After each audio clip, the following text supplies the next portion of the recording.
Class 12 के लिए accountancy में अभी हमें एमसीक्यू करना है। ये एमसीक्यू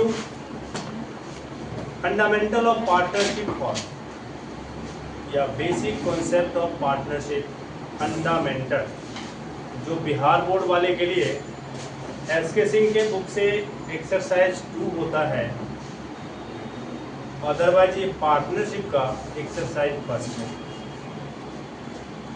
इसमें एमसीक्यू बारी बारी से हम पढ़ते हैं।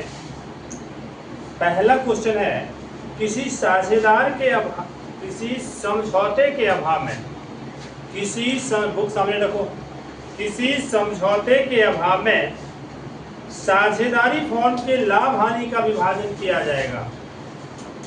किसी समझौते के अभाव में साझेदारी फॉर्म के लाभ हानि का विभाजन किया जाएगा। In the absence of any agreement, the profit and loss of the firm are shared. हम लिखाए हैं absence of partnership deed में कि लाभ को हमें इक्वल रेशियो में डिवाइड करना होता है, तो इसका answer equally point number A है। इसीलिए क्वेश्चन नंबर 1 का आपका आंसर होगा ए, इक्वली। आप लोग नोट करते चलें, बाद में जो लोग बनाए हैं वो आपस में मैच कर लेंगे। सेकेंड क्वेश्चन है, साझेदारी समझौते की अनुपस्थिति में साझेदार के ऋण पर ब्याज दिया जाता है। साझेदारी समझौते की अनुपस्थिति में साझेदार के ऋण पर ब्याज दिया जाता है। ऋण पर interest on loan to be charge on absence of partnership deed at the rate of 6% per annum. वहाँ पे एग्जाम में ध्यान देंगे 6% पर मंथ वाला में गलती से नहीं टिक हो जाए, क्योंकि आदमी देख लिया 6%। अब जो सेटर होते हैं वो कभी कभी कंफ्यूजन के लिए सब कुछ 60% देंगे। 6% yearly, 6% per month, 6% quarterly, 6% half yearly, चारों ऑप्शन कर दिए 6%। अब वहाँ कौन सा आंसर होगा? तो देखना होगा पर एनम वाला जो आंसर होगा वो होगा पर एनम 6%। ठीक है, लेकिन अगर हम डिजिट देखेंगे तो सब हमको लगेगा 6 है, अब हम कंफ्यूज कर जाएंगे कि इसका आंसर कौन होगा। ये देखना है पर एनम। अगला है, साझेदारों के पूंजी खाते पर ब्याज को क्रेडिट किया जाता है। साझेदार के पूंजी खाते पर ब्याज को क्रेडिट करते हैं। ब्याज, ध्यान होगा पीएल अप्रोप्रिएशन हम लोग जब बनाते हैं तो इंटरेस्ट ऑन कैपिटल को डेबिट में लिखते हैं, लेकिन जब पार्टनर का कैपिटल बनाते हैं तो पार्टनर से संबंधित जो भी कुछ होता है उसको हम क्रेडिट में लिखते हैं। तो ब्याज को कहाँ क्रेडिट करते हैं? कैपिटल अकाउंट में, पूंजी खाते में। तो इसका आंसर हो जाएगा क्या? साझेदार का पूंजी खाता, है ना, कैपिटल अकाउंट। चौथा नंबर क्वेश्चन है, स्थिर पूंजी खाता विधि के अंतर्गत, स्थिर पूंजी खाता विधि के अंतर्गत साझेदार के पूंजी खाते पर ब्याज क्रेडिट किया जाता है। फिक्स कैपिटल हो, तो जब फिक्स कैपिटल होता है तो हम कैपिटल में कुछ भी एडिशनल अमाउंट कैपिटल के अतिरिक्त नहीं लिखते हैं। उसके लिए हम बनाते हैं पार्टनर के नाम का करेंट अकाउंट। हम उसके लिए बनाते हैं पार्टनर के नाम का करेंट अकाउंट, और जो भी कुछ होता है उसको हम कहाँ लिखते हैं? करेंट अकाउंट में। इसीलिए इस क्वेश्चन नंबर 4 का आंसर हो जाएगा point number D, partners current account. ठीक है 4 नंबर जी। 4 number In the interest on capital account of partner under fixed capital method, under fixed capital method is to be credited to, नहीं है तो बाद में इससे ले लेना, credited to current account। Fix capital में हम करेंट अकाउंट से एडजस्ट करते हैं।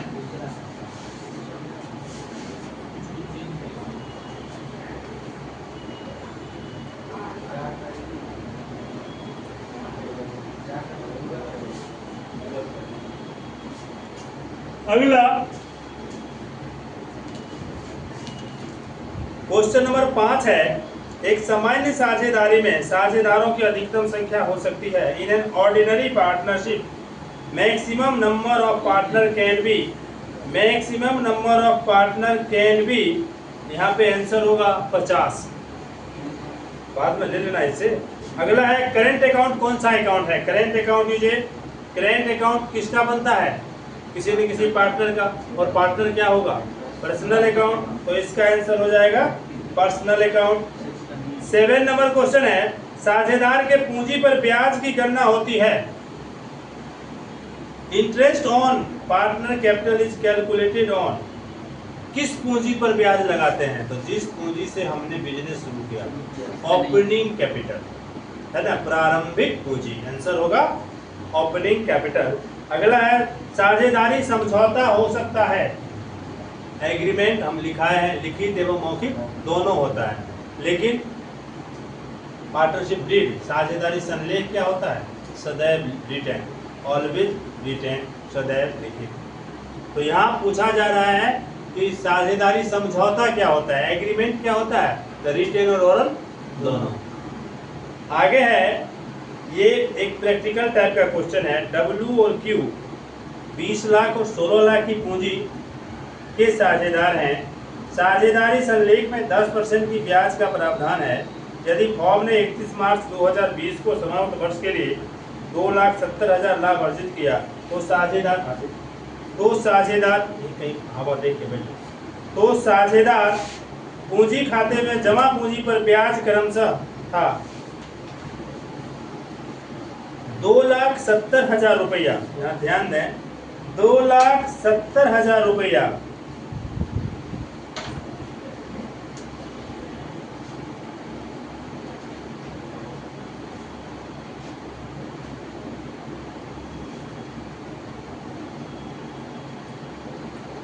ये प्रॉफिट है, एक कंफ्यूजन के लिए डाल दिया है। इस लाइन को हम इग्नोर करें। राहुल सामने देखो, प्रैक्टिकल क्वेश्चन है। 2 पार्टनर का कैपिटल दिया है जिस पर इंटरेस्ट ऑन कैपिटल का रेट दे दिया है, और सवाल में कंफ्यूजन के लिए डाल दिया है प्रॉफिट, और पूछा जा रहा है पूंजी खाते में कितना ब्याज लिखाएगा। तो जो कैपिटल है उसका उतना परसेंटेज होगा। तो कैपिटल है 20 लाख का 10% निकलेगा कितना? 2 लाख, और 16 लाख का 10% निकलेगा कितना? 1,60,000। तो 2 लाख और 1,60,000 जिस ऑप्शन में होगा वो होगा आंसर। तो 2 लाख और 1,60,000 किस में है? ए में है, तो इसका आंसर क्या होगा? ये इस सवाल में प्रॉफिट कुछ भी इफेक्ट नहीं देगा, इसलिए प्रॉफिट को माइंड से इग्नोर कर देंगे, तब आप सही ऑप्शन पे जा सकेंगे, नहीं तो सवाल फंस जाएगा। अगला क्वेश्चन है, फिर ये प्रैक्टिकल क्वेश्चन है। P और Q 2:1 के अनुपात में लाभ हानि साझा करने वाले साझेदार थे। लाभ को 2:1 में बांटेंगे। कहता है उनकी पूंजी 12 लाख और 8 लाख थी। पूंजी कितना है? 12 लाख और 8 लाख। उन्हें पूंजी पर 6% प्रतिवर्ष की दर से ब्याज की अनुमति है। पूंजी पर 6% की दर से ब्याज की अनुमति थी और आहरण पर 10% प्रतिवर्ष की दर से ब्याज लगाया जाना था। वर्ष के दौरान उनके आहरण है P 2,40,000 और Q इतना। लाभ हानि नियोजन खाते के अनुसार शुद्ध विभाजन लाभ में Q का हिस्सा इतना था। किसी भी नियोजन से पहले फॉर्म का शुद्ध लाभ क्या था? किसी भी नियोजन से पहले फॉर्म का शुद्ध लाभ क्या था? अब यहाँ देखें, Q का हिस्सा दे दिया कितना? 1,60,000। अब ये ध्यान दें, रेशियो है P और Q के बीच का रेशियो 2:1 है। 2:1 का मतलब क्या हुआ? 2/3 और 1/3। क्लियर? 1/3 पार्टनर का शेयर है 1,60,000। 1,60,000। तो 1 के लिए, टोटल के लिए कितना होना चाहिए? 1,60,000 गुने 3 बराबर 4,80,000। टोटल कितना होना चाहिए? 4 लाख। आंसर में देखिए, यही टोटल पूछ रहा है। 4,80,000 का कोई ऑप्शन है? नहीं सर। हाँ? नहीं। 16 × 48, 4,80,000 का कोई ऑप्शन क्यों नहीं है? 1,60,000 रुपया क्यू का हिस्सा 1,60,000 था। लाभ और हानि नियोजन खाते के अनुसार शुद्ध विभाज्य लाभ में क्यू का हिस्सा 1,60,000 था। किसी भी नियोजन से पहले फॉर्म का शुद्ध लाभ था। किसी भी नियोजन से पहले फॉर्म का शुद्ध लाभ था। अच्छा, 12, 8, 20 लाख का 6%। सवाल को थोड़ा सा घुमा दिया, 1,20,000 तो 6 लाख, और ये कितना है, 4 लाख। 4 लाख का 10% के हिसाब से होता है 40,000। 6 महीना का हो जाएगा 20,000। 20,000 घट जाएगा। आंसर देखो तो 5,80,000 है। अब यहाँ ध्यान दो, सवाल में पूछ रहा है हम जो पीएल एप्रोप्रिएशन अकाउंट बनाते हैं, ध्यान देंगे, पीएल एप्रोप्रिएशन अकाउंट जो बनाते हैं, तो पीएल एप्रोप्रिएशन अकाउंट बनाने के लिए यहाँ बाय बैलेंस बीडी लिखते हैं। बाय बैलेंस बीडी यहाँ लिखते हैं। यहाँ बाय इंटरेस्ट ऑन ड्राइंग लिखते हैं। जो यहाँ दो पार्टनर है पी और क्यू, यहाँ पे ट्रू इंटरेस्ट ऑन कैपिटल लिखते हैं। यहाँ दो पार्टनर है पी और क्यू। यहाँ टोटल करने के बाद यहाँ टोटल लेके आए, और ये जो शेयर आया, यहाँ जो बैलेंस निकलेगा, इस बैलेंस में हिस्सा दिखा रहा है 1,60,000। ठीक है, क्वेश्चन पे फोकस करो। इस बैलेंस पे शेयर दिखा रहा है 1,60,000, और आपसे पूछ रहा है कि ये कितना है, तो बताइए। किसी भी नियोजन से पहले लाभ कितना है, तो बताइए। अर्थात पीएल एप्रोप्रिएशन अकाउंट में हम बैलेंस बीडी क्या लिखेंगे, ये बताइए, क्वेश्चन पूछ रहा है। तो इंटरेस्ट ऑन कैपिटल इसमें से घटता है, जबकि ये इसमें जुटता है। वही काम यहाँ जब हम बैक से चलते हैं, तो घटने के बाद ये आया कितना, 4,80,000, जिसमें ये ऑलरेडी यहाँ घटा चुका था, इसलिए हम इसको यहाँ पे जोड़े। पूंजी का ब्याज, पूंजी टोटल कितना है, कैपिटल है 20 लाख और 16 लाख। 20 लाख और 16 लाख मतलब ये नहीं है, कैपिटल है 12 लाख और 8 लाख। 12 लाख और 8 लाख 20 लाख। इकट्ठे हम 20 लाख का अलग अलग निकाल के यहाँ जोड़े, या 20 लाख का, क्योंकि हमें एमसीक्यू कैलकुलेशन करना है, 20 लाख का 6% अगर हम निकालते हैं, का 6% इजकल टू 1,20,000, जो इस प्रॉफिट में प्लस हो गया। ठीक है, क्योंकि इस बैलेंस को करने में ये क्या है, ऑलरेडी माइनस है, इसीलिए यहाँ हम ये अमाउंट ढूंढ रहे हैं, इसीलिए ये प्लस होगा। और ड्राइंग कितना है, ड्राइंग का अमाउंट है 2,40,000 एगो पार्टनर का, और 1,60,000 एगो का, जिसका होता है 4 लाख। अब हम पढ़ाए हैं कि जब आहरण का डेट निर्धारित नहीं हो, आहरण का डेट निर्धारित नहीं हो, तो हम हाफ ईयरली ब्याज लगाते हैं, या फिर जब क्वेश्चन में ड्यूरिंग द ईयर शब्द का प्रयोग किया हो, तो हम हाफ ईयरली ब्याज लगाते हैं। तो यहाँ देखें, ड्यूरिंग द ईयर शब्द प्रयोग किए हुए हैं, डेट का प्रयोग नहीं है, इसीलिए ये 4 लाख का 10% के दर से 6 महीना का हम निकालेंगे तो 20,000 निकलेगा। तो अभी तक का टोटल 6 लाख, 6 लाख में से 20,000 घटा लिए, तो बैलेंस कितना बचा, 5,80,000, और यही होगा इसका आंसर। समझे? तो ये देखो, ये क्वेश्चन सीबीएसई में पूछे हुए था 2022 में, इसीलिए इतना बड़ा क्वेश्चन है। सीबीएसई का 20 गो एमसीक्यू सीबीएसई में पूछता है, 10 गो पार्ट ए से, 10 गो पार्ट बी से, और उसका एमसीक्यू थोड़ा बड़ा होता है। तो इसका आंसर क्लियर हो गया, 5,80,000। आगे क्वेश्चन नंबर 11, ए, बी और सी फॉर्म में साझेदार हैं। साझेदारी संलेख के अनुसार पूंजी पर 10% की दर से ब्याज तय है। बी प्रत्येक तिमाही के अंत में निश्चित राशि निकालता है।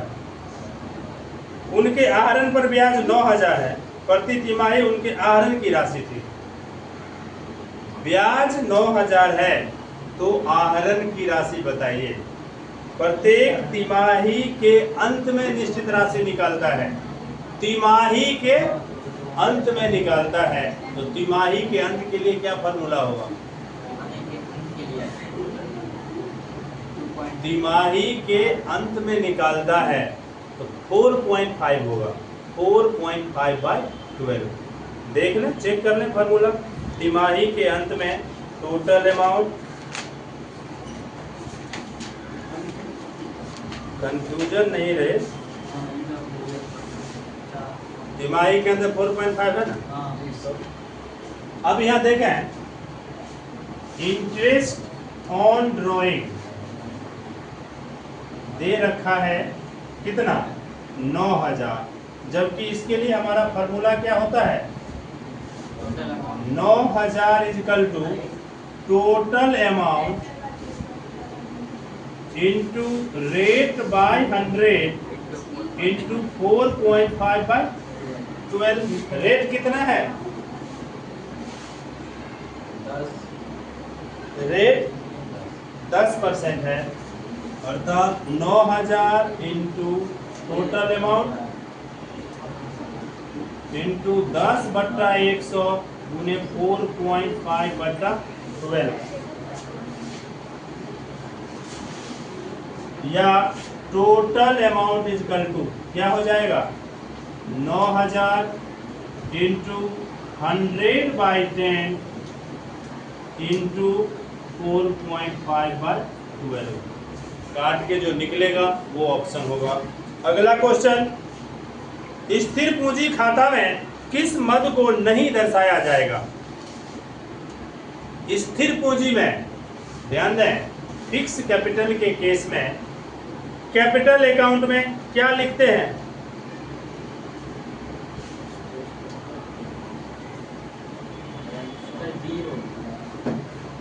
ए होगा आंसर। बाकी सब अमाउंट होगा, लेकिन वो कहता है प्रस्तावना, अमाउंट नहीं है। प्रपोजल रखा है, विल यू मैरी मी। अभी आप मैरिज नहीं है, आप पूछ ही रहे हैं विल यू मैरी मी, तो क्या वो आपके पत्नी है? नहीं ना हो। जब आप जिससे पूछे विल यू मैरी मी, वो आपका पत्नी नहीं हो सकता है। तो वही चीज है यहाँ कि किसको आप नहीं लिख सकते हैं, किसको आप नहीं लिख सकते हैं। तो यहाँ अतिरिक्त पूंजी का एक प्रस्तावना है, अभी पूंजी दिया नहीं है, प्रस्तावना दिया है कितना पूंजी लगाया जाए, इसीलिए आंसर क्या होगा? ए। बाकी सब जाएगा, सब तो जाएगा। अरे ये तो नहीं कह रहा है कि पूंजी खाता, स्थिर पूंजी खाता में किसे नहीं दर्शाते हैं, चाहे कैपिटल अकाउंट हो चाहे करेंट अकाउंट हो, कहीं ना कहीं तो लिखते ही है ना।